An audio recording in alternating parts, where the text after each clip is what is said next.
வணக்கம் பிரவீன். மதுரை திருப்பரங்குன்றம் மலையில் தொடர்பாக இருதரப்பினிடையே ஏற்பட்ட பிரச்சனை தொடர்பாக நேற்றும் இன்றையும் 140 போல் தடை உத்தரவு பிறப்பிக்கப்பட்டுள்ளது.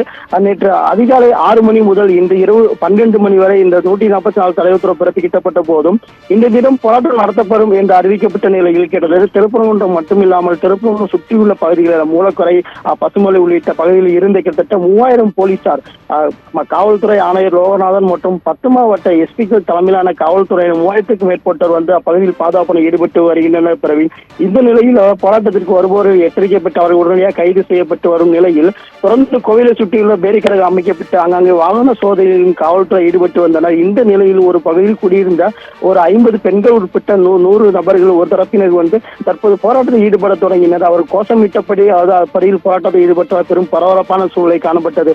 ஏனென்றால் கிட்டத்தட்ட 10 எஸ்பிக்கள் மற்றும் ஐஜி தலைமையிலான 3000 பேர் காவல்துறையினர் பாதுகாப்பு ஈடுபட்ட போதிலும் கூட தற்போது இந்த 100 பேர் திடீரென போராட்டத்தில் ஈடுபட்டதால் பெரும் பரபரப்பான சூழ்நிலை காணப்பட்டது. பிறகு இந்த நிலையில் உடனடியாக அவர்கள் கைது செய்யப்பட்டனர். அந்த 50 பெண்கள் உட்பட 100 பேர் உடனடியாக கைது செய்யப்பட்டு அருகில் உள்ள மண்டபத்தில் அடைத்து வைக்கப்பட்டுள்ளனர். பிரவீன், தொடர்ந்து பாதுகாப்பை பொறுத்தவரை இன்று இரவு 12 மணி வரை அந்த 144 தடை உத்தரவு இருந்த போதில் தற்போது பாதுகாப்பு பணிகள் தீவிரப்படுத்தப்பட்டுள்ளது.